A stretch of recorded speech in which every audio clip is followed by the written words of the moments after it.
எதிர்க்கட்சி தலைவர் சட்டமன்றத்தில் பேசுவதற்கு அனுமதி மறுக்கலாமா? எங்கே போச்சு? ஜனநாயகம் எங்கே போச்சு? ஜனநாயகம் எங்கே போச்சு?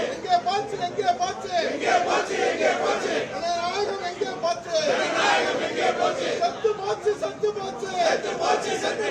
தமிழ்நாடு சட்டமன்றத்தில் ஜனநாயகம் செத்து போச்சு.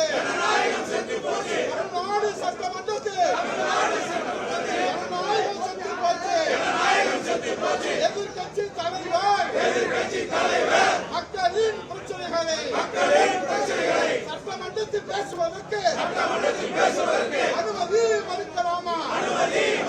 பிளே ஸ்டோர் மற்றும் ஆப் ஸ்டோரில் இருந்து பாலிமர் செயலியை QR கோடு மூலம் பதிவிறக்கம் செய்யுங்கள். செய்திகளை உடனுக்குடன் பெறுங்கள்.